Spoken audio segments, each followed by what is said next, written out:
that actual scene on YouTube, just that scene highlighted from the video, is extremely powerful. Like, It gets in the I have to feels. check this out. yeah, Like- yeah. I've literally seen Toby crying during the day. when he Oh. watches it. Now I really got to see it. No, it is really good. And Diskin was the one that said, if you just watch that over and over again, then It's you'll. the same thing. Oh, sweet, popped up correctly, Dave. That also means we're live. So. Oh, All awesome. right. We'll give it kind of a minute here to get ramped up and get going. You got YouTube live as well, Dave? YouTube's up too. Oh, Yep. look at that. Sweet. All right. Let's In get... HD, no less. All right. Good. Really? Nice. Look at that. Yeah. All right. Should we give it a little time, or do you want me to get right into it, Dave? Let's give it a little time. Give it a little time? Okay. A little back and forth. a little Yeah. How's All right. everyone doing? Good. Good. Now that great. we're live, it's like we didn't talk at all before we went live.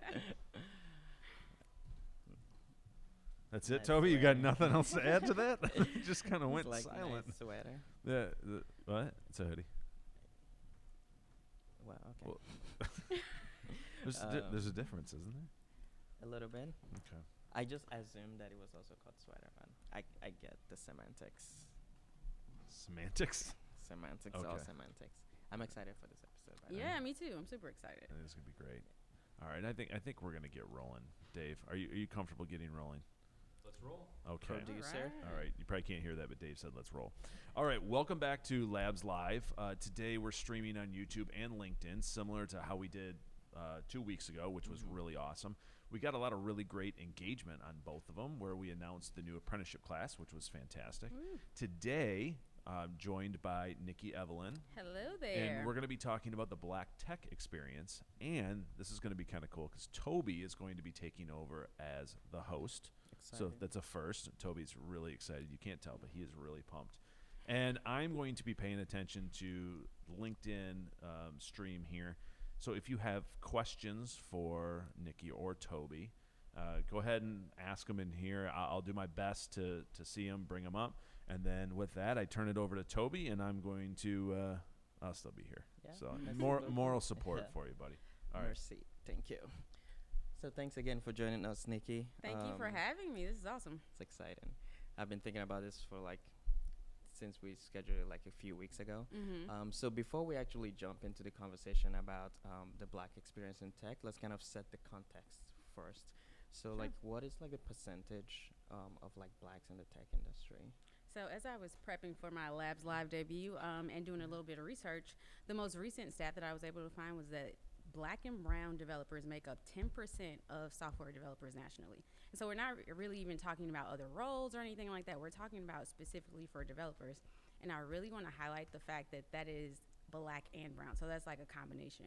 I wasn't able to find anything for Black developers only specifically.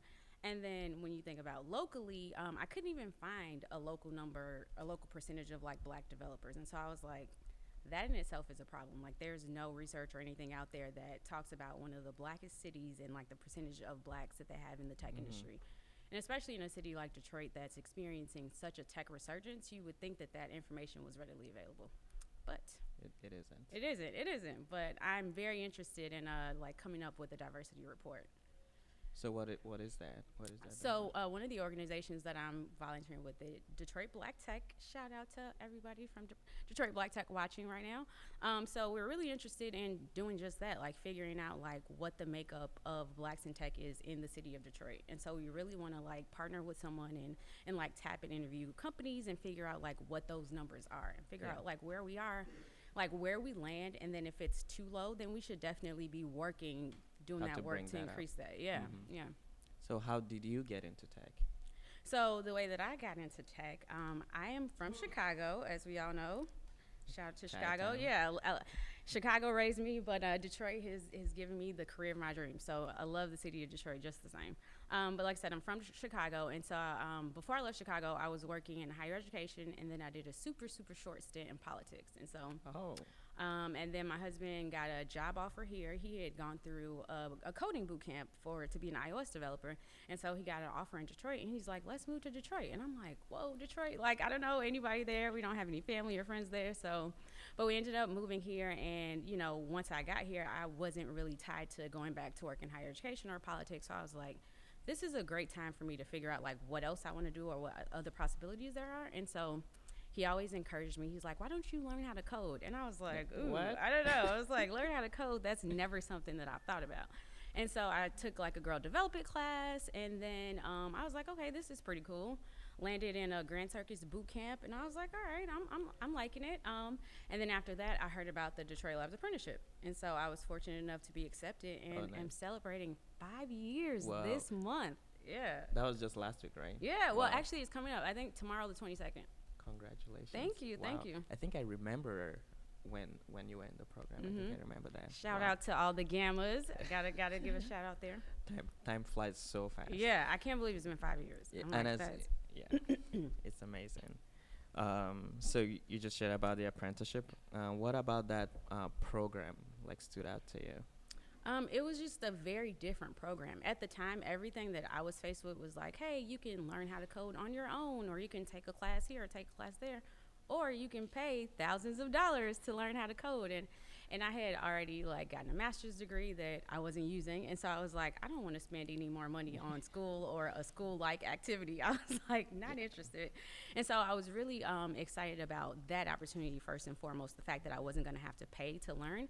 And then just like as I learned more about the apprenticeship, I loved the like well-rounded approach of it. It wasn't just like, we're going to teach you how to code and send you on your way. It's like, we're going to give you the soft skills. We're going to give you the experience that you would get if you worked on a team fully. And so I thought that was like really unique, and it was just it was something that I hadn't heard of, and so I was really excited about that.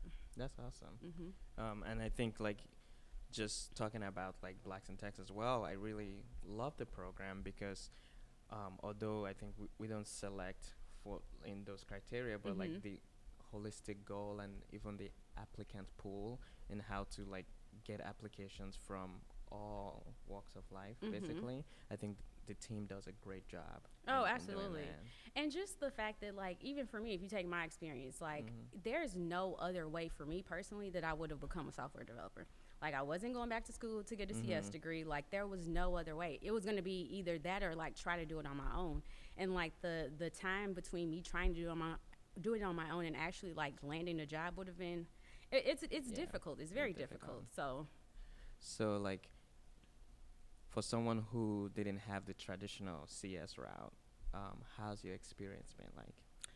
The experience has been challenging at times.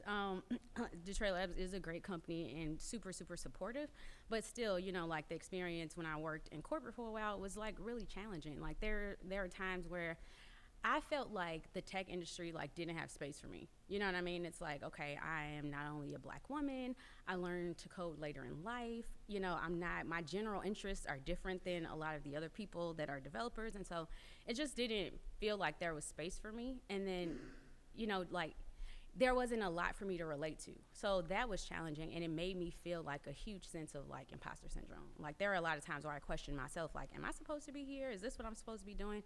Like, did I just like send myself on the wrong path or, waste my time, whatever the case may be. And so, those feelings are super challenging at times. Does that still happen today? Absolutely. Sometimes it does. I don't think that it's a thing that's going to stop happening. I think it's a thing that I've shifted my mindset to learn how to deal with it differently. So it's like I recognize that I'm like just in my head and getting in my own way, and I know now like how to turn that off. Gotcha. Yeah. I know like even for me, I kind of have like the traditional CS background, and it's interesting you share about imposter syndrome because in like two ways I kind of feel that a little bit in that just like, do I belong here and stuff like that, but also is this, I don't know if you experience this as well, is like you feel this pressure to like prove that you're not stupid. Like it's like you feel this pressure to like deliver and prove Mhm. that like, oh yes, I belong here. But Mhm. like, why do I have to do that? You know, like with people that already know you, Yeah. there's like that comfort in like, oh, they know like I know my stuff. But like people that don't know you, it's like you have to do too much. Yeah, I or think that whatever. comes with being like black in general. Like you always are told you got to work twice as hard and do more. And so I think that goes across industries, right? Like I feel like That's a lot fair. of people feel that way. And so I think I don't know, for me personally, I think it's even more highlighted in the tech industry because there aren't very many developers of color. So or other, people of color that work in tech. Mm-hmm. So like, you've shared some of your experience so far, and do you find like commonalities between like your experience and like the experience of like other like blacks and techs as well? Oh, absolutely. Like, so when I first moved here and changed careers and did all of that, one year I found the Detroit Black Tech Group. And so they were hosting this photo shoot, which is really, really cool. So it was at the Charles Wright Museum. And so Fancy. basically what it was it was like one Martin Luther King Day. They like hired a photographer and like got all these people together and they like, we want to highlight blacks in tech in Detroit. And they're like, come out, you'll get a free headshot. And at that particular photo shoot, like people were able to get their makeup done for free. Like it was that's really well nice. done and like super well executed. And so I go to this event and I'm like, okay, I need a new headshot. Let me go and get my picture taken. And when I got there, I was like so surprised because I met all of these amazing people that even though I didn't work with them, they were out there. They existed. There were other blacks in tech in the city. And just hearing their stories and like since then I've been involved in the group and just seeing so many commonalities between our stories and our journeys. It's been a great journey to be able to like communicate or not communicate to get together with people And share. and share and kind of like help each other grow and just have a different community to lean on. So it's been great. It's that community, which is a perfect segue to like the next question I was going to ask you. Is very powerful. And you're very active in the Black tech community. Obviously, even from sharing about Black in tech. What organizations, besides the ones you've mentioned, of course, that are you actively a part of? Yeah, so definitely Detroit Black Tech is probably the one that I'm most involved in right now. But also I volunteer for TEALS, which is a Microsoft program that allows software developers to go and TA for, or some of them do teach, I believe, for computer science classes in high schools. Oh. And so we go, my class, I go the first hour. My class is at 8 o'clock and I go twice a week. And so work with the students and like as they're learning it's amazing because I'm like getting to watch these students who are getting their introduction. Some of them are getting their introduction into computer science and like learning how to code for the first time. And so it's really exciting for me to be able to be there and like share my experience and let them know like, hey, don't worry, if I was able to learn this, you will be able to learn it too. I learned a lot later than I wasn't 17 or 18 when I started learning. So I was like, you can definitely do this. And so it's really awesome to be able to like see those kids like have their aha moment when they like get something working or whatever. So that's a great program that I love. Everybody look up the TEALS program. And then I also do Black Girls Code. Okay. So when I was working on site for Detroit Labs, I was part of the team that actually launched the Detroit chapter of Black Girls Code a few years ago. And so I still try to volunteer as much as I can with them because I love their mission and I love what they're doing as well. So like why, in your own terms, like why did you get involved and why do you continue? We can tell a little bit from how passionate you are about this whole process of being involved in the community. For you, what is that driving force in like being a part and like giving back in a way? Yeah, for me, I guess like when I was younger, when I was a kid, like way back when, we're not going to say how long ago, but when I was younger, being a software developer wasn't something that I even knew that I could be. You know what I mean? True, like it was always true. like I did not know that be either. a doctor, be a lawyer, or whatever the case may be. And so I was just like, that's crazy that I never even knew that was a an opportunity. And then I just want to make sure that like the generation behind me that they don't have that same thing. I don't want anybody else behind me to have that same story of like I didn't know what was possible. This existed. Yeah, I want to make sure that they're all exposed and they know what the possibilities are in the tech industry for them. And so that's like my leading passion for volunteering with children and things like that, and just like sharing my story as well, because I don't think that if I don't share my story, who else is going to share their story? And if other people aren't sharing their story, then it's like we don't know these things are happening. And so I think it's just very powerful to say like, this is how I got into the tech industry. Didn't have to get a computer science degree, and I was able to change my career. So you should know about this. And just the fact that tech is evolving, it's not going anywhere. We need to be like black and brown people need to be a part of like all the things that are being built and all the technologies that are coming. So That is very valid, and I like that you mentioned that like when you were younger, this is not something you saw. I usually like share with my friends. It's like you can't like it's not a dream I could have probably dreamt because I just didn't know about it. I was like getting ready to like go to med school. Yep. And then I was like, oh, as a backup for pre-med, why not just do computer science? And then I took computer science, and that's the end of the story. Right? Yeah. So like having those kids see someone like yourself who is living the life, living the dream, as I would say, is like an encouragement, which is super powerful. Thank you. Thank you. So the follow up to that is like, how do you see like building that community and fostering community? How do you see that playing a part in like the Black Tech experience, like going forward? I think for me, it's like while I love my job and I love being here or whatever the case may be, I think that it provides an energy that I don't get all the time. Like being able to go to that community, it's like people in that community relate to me 100%. Like they know my struggles, they know like all sorts of things. And so just like having that outlet, I think is super, super important. And then when you talk about diversity in tech and like the work that goes into like trying to change this industry, there's like so much emotional labor that comes with that. And sometimes you need to like be able to like let your hair down and relax and be like, okay, everybody understands me, you know, and like understands like what I'm going through and what I'm fighting for and why I'm fighting for this thing. And so I think that that's been super important to like get together and also try to solution and figure out like what are the ways that we can have an impact on first the city that we're currently in, and then on a national level and grow and grow. And then like I said before, like mentoring the generations behind us, like what can we do to make sure that their experiences or their journeys are a little bit easier than ours.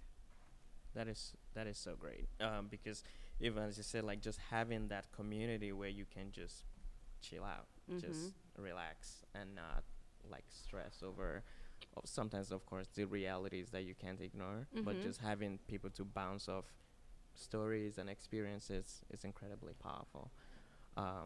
But like, of course, every community comes with its own challenges. What are some challenges that you faced so far? Wanting to do so much, so little time. Like everybody, it's a volunteer thing, right? We're doing that work because we're passionate about it and we want to see change. It's not something that we're getting paid for or anything like that. And so I think that like there's a lot of things that we want to accomplish as a Black Tech group that we won't be able to get all of it done, but it's like we're trying to do our part. So it's like just making sure that we, you know, like that we can accommodate a wide spectrum of developers. So the developer that's just like curious and wants to learn about tech but hasn't had the opportunity to, you know, like really dabble, to the seasoned developers, because there are seasoned Black developers that are out there. So just making sure that our programming fits like that full spectrum and making sure that we cover everybody, and then just making sure that making the time, like the time is just really hard, because there is even my ideas, like I'm not even talking about the ideas of like everybody else that's involved. Like I have so many things that I want to execute on, but it's like you can't do all of them. And so just being very selective on the things that you go after, and you know, like thinking about putting on events that are going to benefit the community the most. And so just trying to narrow that down. So are there like enough volunteers? Yeah, we have a pretty strong community. I think that as far as it being enough volunteers, I think that things rotate, right? Like like for Hacking with the Homies, the bi-weekly sessions that we do, those have been going for a year this month. So we celebrated a year, but it's been a lot of time and a lot of labor. And, you know, like shout out to everybody that came together and put that together and that has been maintaining it. And it's just like, it's a lot, but we want to just make sure the quality of it is still good and like things are going strong with that. And so it does take, it takes all hands on deck for that to be successful. So that's great. Yeah. That's also another perfect segue to Hacking with the Homies conference that's coming up. You want to tell us more about that? Sure. So the Hacking with the Homies Developer Conference is the first developer conference with 100% focus on Black and brown software developers. So we're super excited that all of the speakers are Black, and we have representation from women and men equally. All of the speakers have a 3-slide limit, which is super exciting because they're not going to just lecture and talk to you for a full day. And after the 3-slide limit, they're also required to have live code. And so they're going to have a live code walkthrough, and all of the attendees are going to get to leave with like access to those GitHub repos. That is amazing. Yeah, and we wanted to focus shout out to Mac Hendricks, who came up with this whole idea. And when he first mentioned it to me, I was like, you are tripping. Like, you want to do a whole conference, huh? I was like, all right. But I am on board. I used to be an event planner, and it's like I can't keep my hands off of things like that. So I was like, yeah, of course I'll help with this. But the other thing that I was saying was that, like I said, everybody's going to leave with the GitHub repo. And so I think it's just going to, that's what I was going. Sorry, I went on my own tangent there. So the other thing, excuse me, the other thing that I was going to say is that the technologies that we're focusing on, we didn't want to do just like, come and learn how to build a website or whatever the case may be. We wanted to talk about some things that people may not be super familiar with, but want a little bit more information about, which is why the whole GitHub repo and access to the repos is going to be super important. So we're getting some people set up and exposed to technologies that they haven't dabbled with just yet. So that's super exciting. When is this conference? The conference is on Saturday, February 29th, and it's going to be at the Madison Auditorium. Nice. I love that auditorium, by the way. Yeah, it's great. We went for a conference there, I think, last fall. Mm-hmm. It was so good. Yeah. Yeah, it was good. We have some questions. Are you all willing to answer a couple of them? I got 3 so far. So all right. If you have more questions, Nikki's by all means, ready. I'm paying attention. Ready. So I copied them down. What do you think it takes to get more people of color into tech? I think that it still goes back to the thing of exposure, right? Because I think that a lot of people see tech as like this super difficult industry to get into, when you have to be super good at math and you have to have like all these requirements to get into. And I think just like getting them to be willing to be exposed to the possibilities and like dabble, even like, hey, let's sit you down and like build a thing, or here are the other possibilities. Because when we talk about tech, we're not only talking about like being a developer. There are so many possibilities in the tech industry. And so just making sure that they understand like what some of those possibilities are. Awesome. And then how have you made a space for yourself in the tech industry? And then any advice for people of color in the tech industry? How I've made space for myself. I think that, like I mentioned earlier, like I was, especially when I was going through your apprenticeship, I was really like my biggest blocker. I was just like, I can't do this. Like one day I'm like, hey, I solved that thing. And then I go home and I'm like, what was I thinking? Like, what am I doing? And so I think for me, it was like, just like I said before, getting out of my own way and like learning how to manage like the times that my mind wanders to like imposter syndrome and things like that. And just understanding that I don't have to be the stereotypical developer. I don't have to play video games. I don't have to do all of those things that people expect me to do. I can still be who I am and still be a developer, and then also foster communities and things like that. And so I think that making space was just recognizing the fact that I don't have to be a certain way to be in tech. Like I can still be me. And so I think that a lot of people need to realize that. So that's how I've made space for myself, I feel. That's so and powerful. I don't remember what the second part of the question was. Sorry. Any advice for people of color in the tech industry? So, okay, coming from me, it's definitely going to be like, get involved with the community. Like wherever you are, like get involved with your local black tech scene. Get involved and give back. Like those are the big 2 things that I would say I feel like are almost like the duty of a black person in tech. I feel like you have to give back, and you have to, like sort of share your experience, kind of pave the way for others.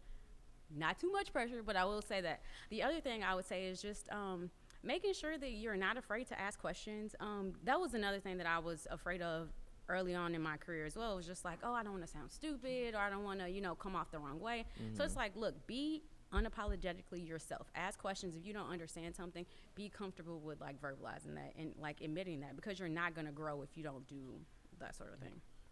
Awesome. All right. I got 2 more here. All right.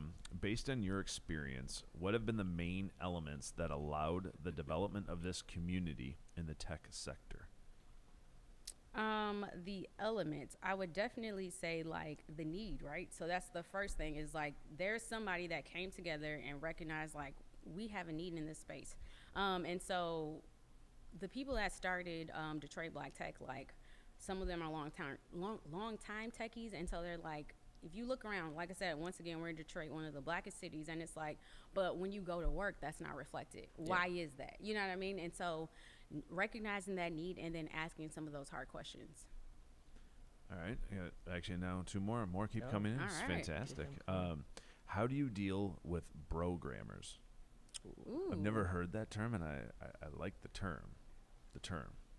To be specific, it's just the term. Yeah, the term. Yeah, I've heard it before. I think for me, it goes back to just like knowing who I am and being who I am. Like, I don't have to conform to this whole programmer thing or like what they like or do what they do.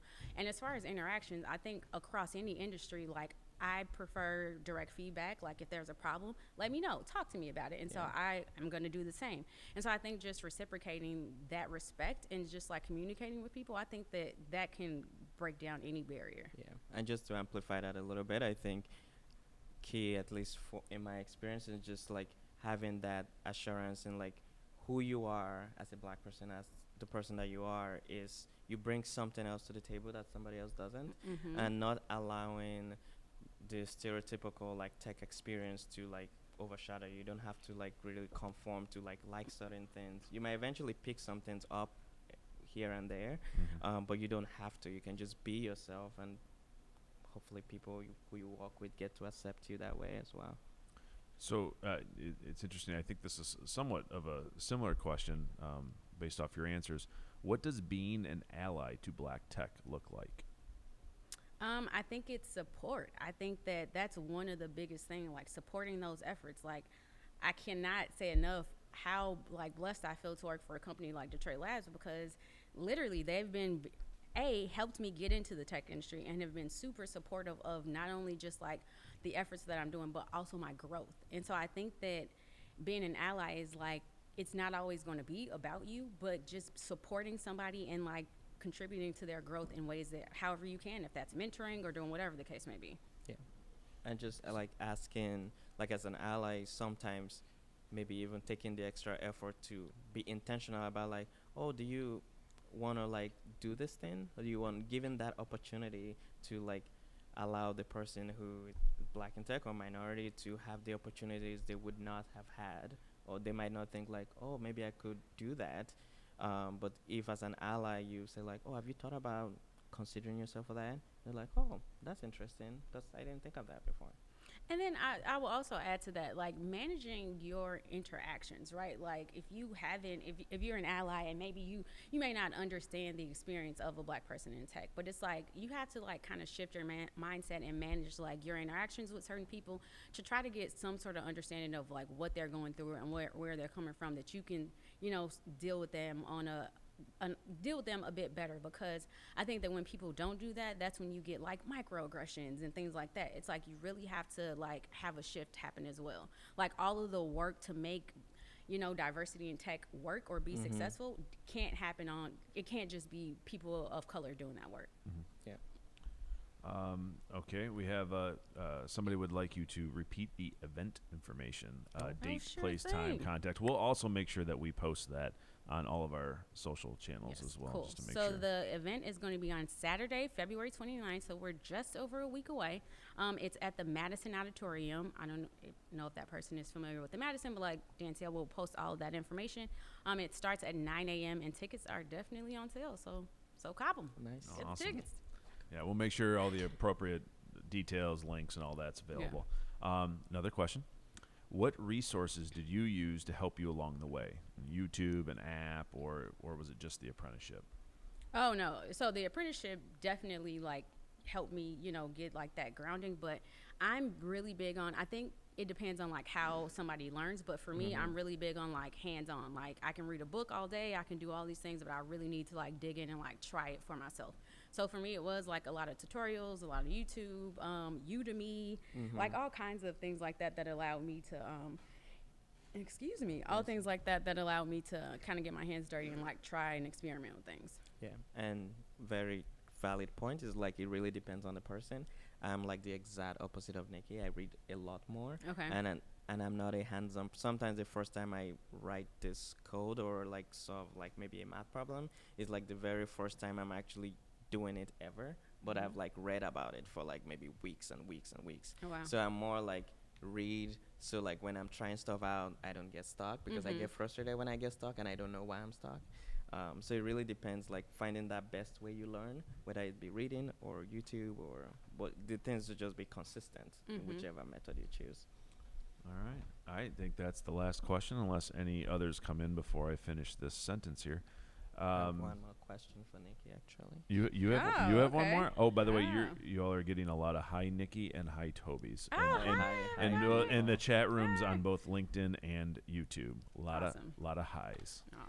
So like of all the things you probably shared a lot today, as one takeaway, like one takeaway from this interview today, as like a Black person in tech, like what is one piece of advice you want us to like live with? And then for allies who are watching, what is one piece of advice for them too? Oh, wow, this is That's really it, good. yeah. So I think one piece of advice for Blacks in tech, I would definitely say, like, if you are currently Black and in tech, make sure that, like I said before, that you are giving back to your community. Make sure that you are, just making things a little bit easier for everybody that's coming behind you. You know what I mean? Like, give them the opportunity to know your experience, share your experience. Like, don't hold that in. Like, share that so that people know, like, what's possible. And then for allies, I go back to the support piece, like making sure that you're being supportive, and that you're also within yourself doing the work to, like, make this a safe, comfortable place for diversity in tech, for people of diverse backgrounds.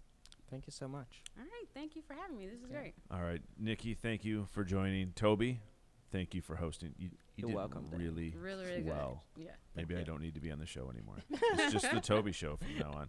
I think you get more highs than I do, and that's fantastic. Oh, hi, Dan. That felt good. Thanks. Anyways, don't forget, it's every other Thursday at 3 o'clock. All of this stuff ends up being recorded and available on YouTube after.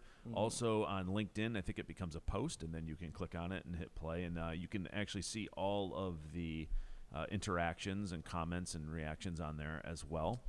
Awesome. I think that's it, right? Yeah. Thank that's you to awesome. everyone behind the scenes, and we will talk to you in about 2 weeks. Except for LinkedIn, we might be on every single week, but not Labs Nice. Live. Might be something else. It could just be Tobi talking. We'll see. Thanks. We'll see. Bye.